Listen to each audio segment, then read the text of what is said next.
नमस्ते साथियों। सबसे पहले वसीम भाई का धन्यवाद। वसीम भाई ने मुझको एक टॉपिक दिया और उन्होंने मुझको एक टॉपिक दिया है, वो है प्यार और वासना। इसको कैसे समझें? यदि हमें अपने अंदर प्यार कम लगे, वासना ज़्यादा लगे तो क्या किया जाए, या प्यार ज़्यादा हो जाए और वासना शून्य हो जाए तो क्या किया जाए? तो देखिए दोस्तों, जब मनुष्य की चेतना बहुत ऊपर रहती है, मतलब बहुत ज़्यादा ऊपर रहती है, तो उसको सिर्फ एक ध्यान रहता है कि ये प्रकृति जो है, जो दिखता है वो अणुओं का कलेक्शन है, और जो अणुओं का कलेक्शन है, जो भौतिक चीज़ें हैं, जो संसार है, उसके पीछे जो बल है वो कुछ अलग है। जब उसका ये ध्यान उसको रहता है तो उसको हर एक चीज़ एक जैसी लगती है।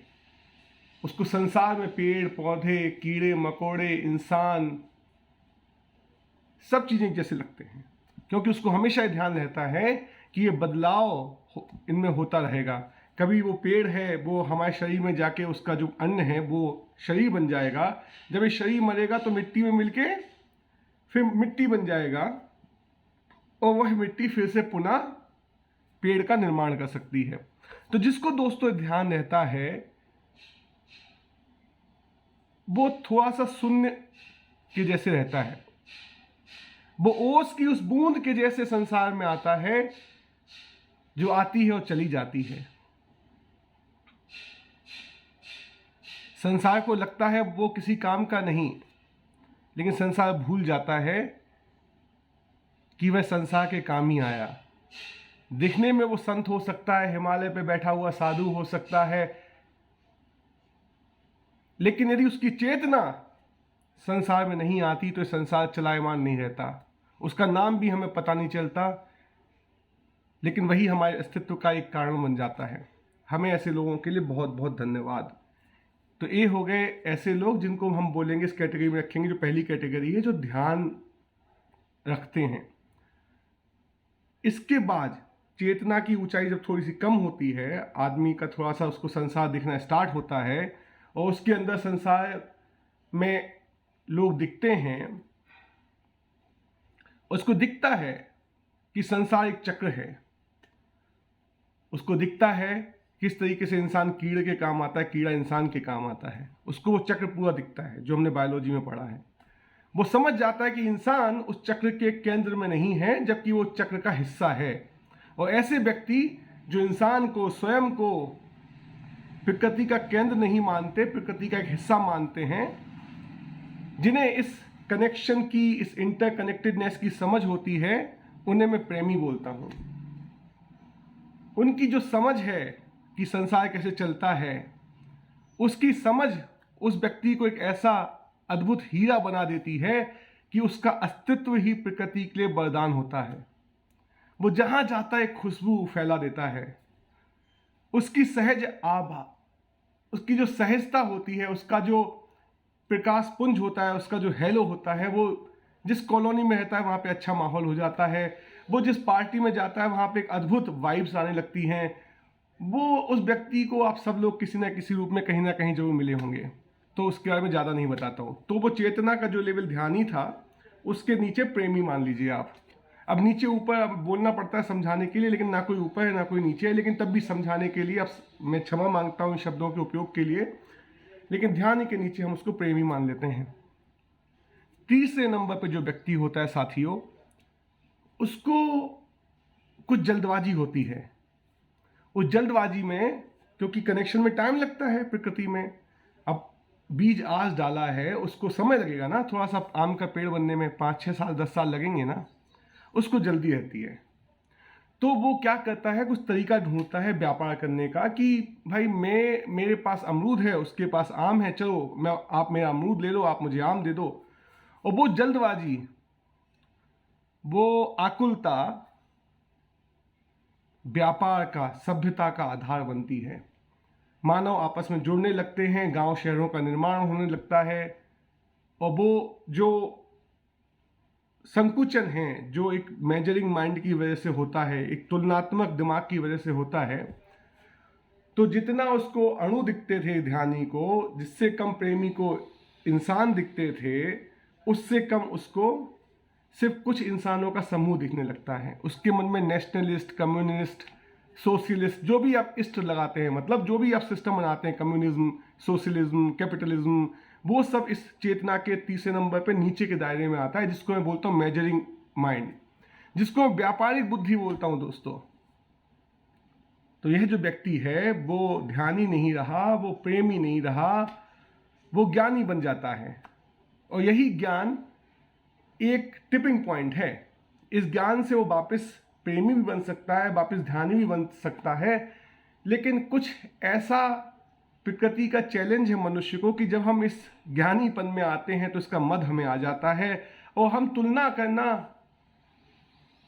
चाहते हैं लेकिन सही से कर नहीं पाते। एक आम कितने अमरूद के बराबर होना चाहिए, एक अमरूद कितने आम के बराबर होना चाहिए, तो सिर्फ खाने वाले को पता है ना।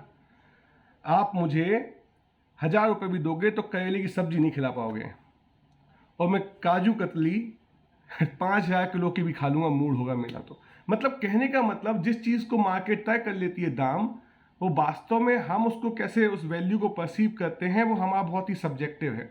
लेकिन मार्केट व्यवस्था को एक ऑब्जेक्टिविटी चाहिए, एक तौलने का तरीका चाहिए कि इतने किलो इतने रुपए के। तो वो जो ज्ञानी है वो धीरे धीरे अज्ञान में बदलता जाता है। जो मद है, उन ज्ञानियों के बीच में कोई एक शक्तिमान बन जाता है जो अपने आप को राजा समझने लगता है, और वो राजा कुछ ऐसी जल्दबाजी में बोल लीजिए या अपनी अज्ञानता में बोल लीजिए, कुछ ऐसे डिसीजन लेता है कि जो चेतना का संकुचन अणुओं से मनुष्यों को देखने मात्र से लेकर मनुष्यों के बीच के तुलनात्मक ट्रेड में पहुंच जाता है, वो और छोटा होता जाता है।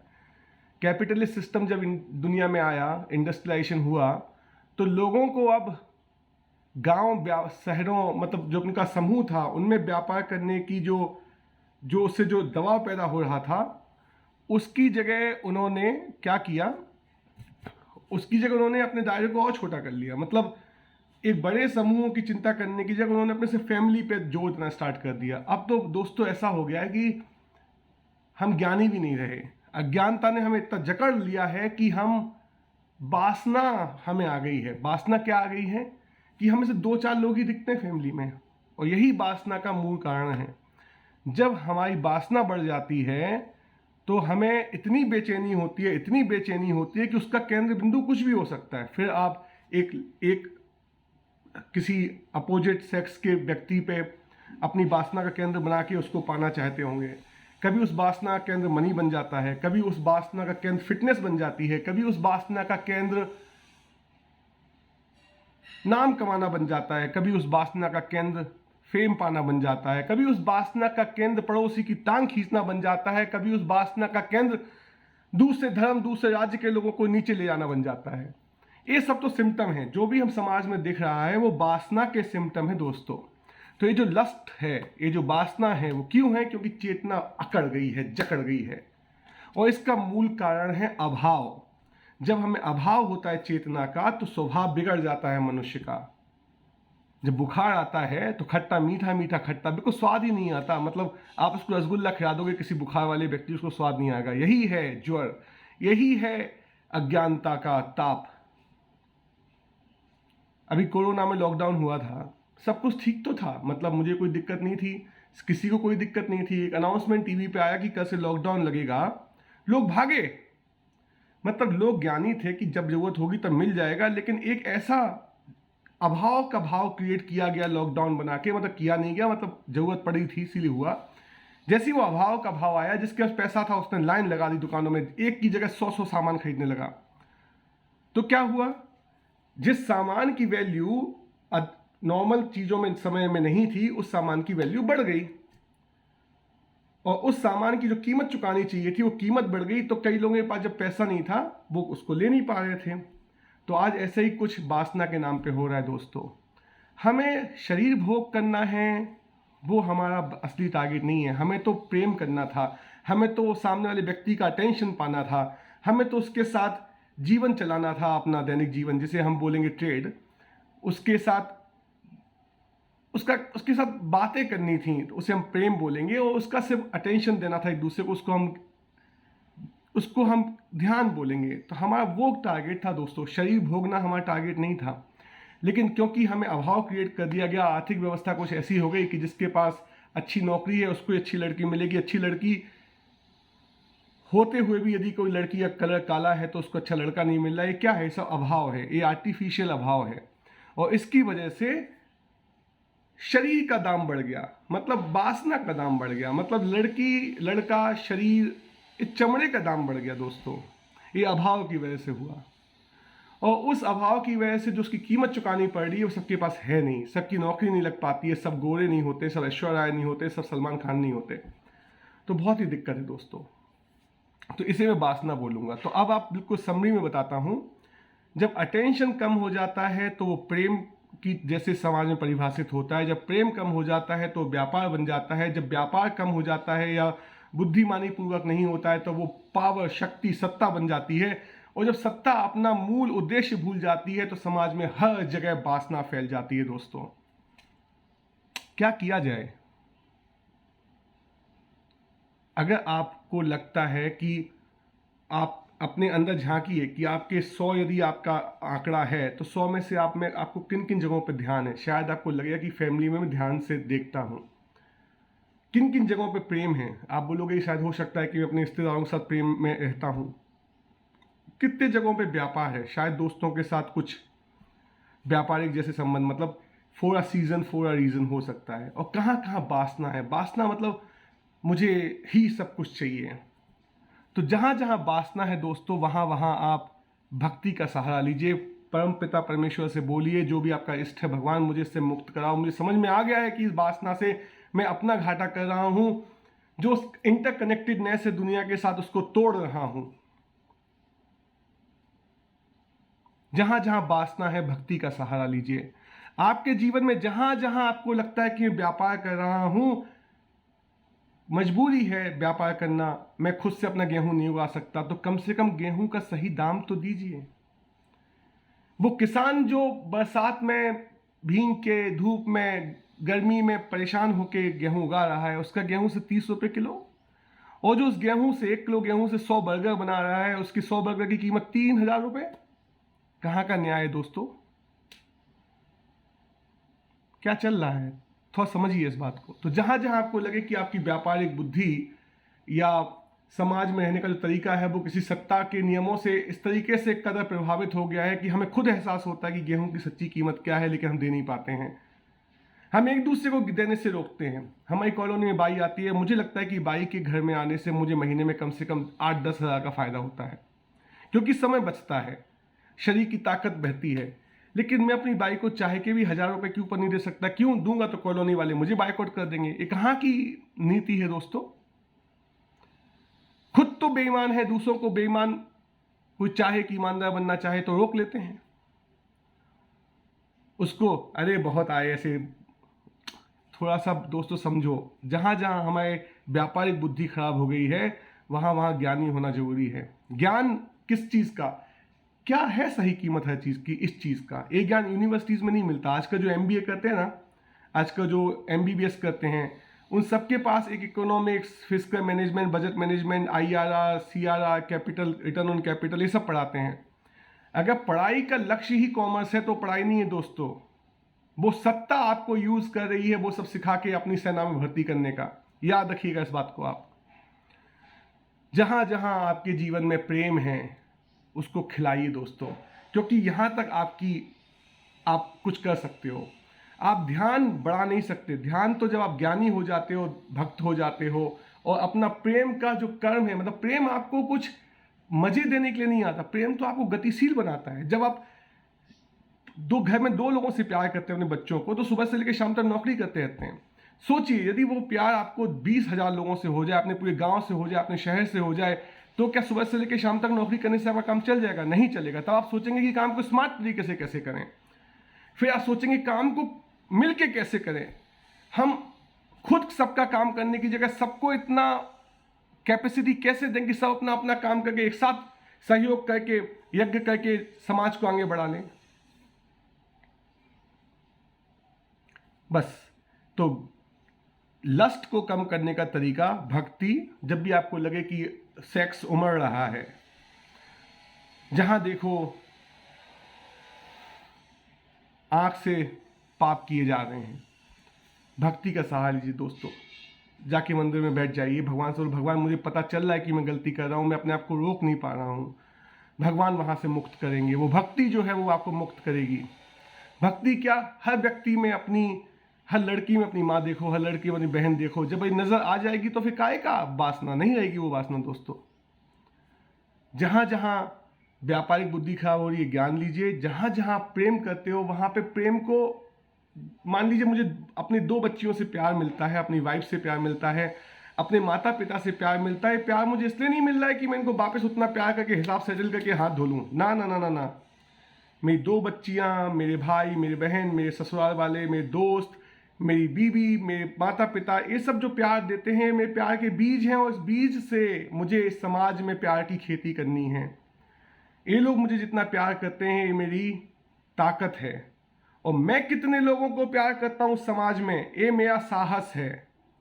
20 लोगों की ताकत से 20,000 लोगों का ख्याल जब रखने का मन, विचार मन में आता है तो साहस आता है। और भगवान साहसी का साथ देते हैं दोस्तों। Luck favours who are brave.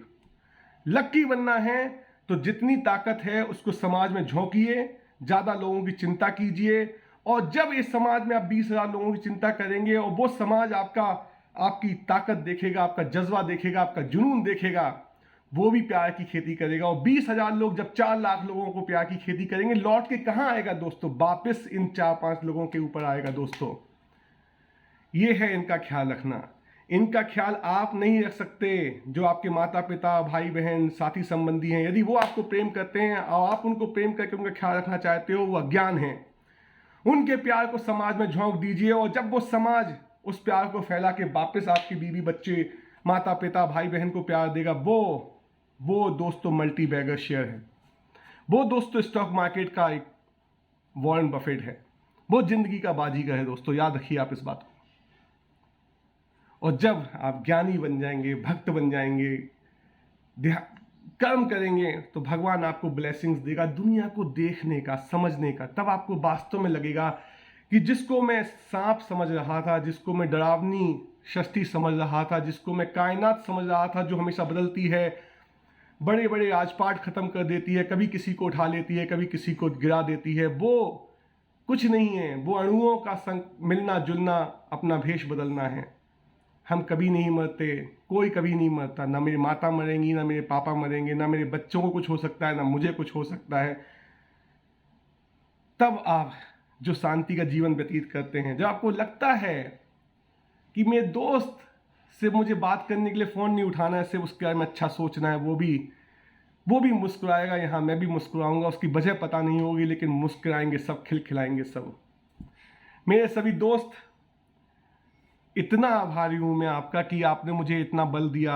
आप मेरी ताकत बन रहे हो। आप मुझे इस लायक बना रहे हो कि मैं सबका सोच सकूं। इसके लिए आपका बहुत बहुत धन्यवाद। हर पल मुस्कुराता हूँ मैं आपकी वजह से। हर पल मुस्कुराता हूँ मैं आपकी वजह से। शायद आपके लिए ही खुदा ने मुझे बचाया है। तेरा तुझको अर्पण।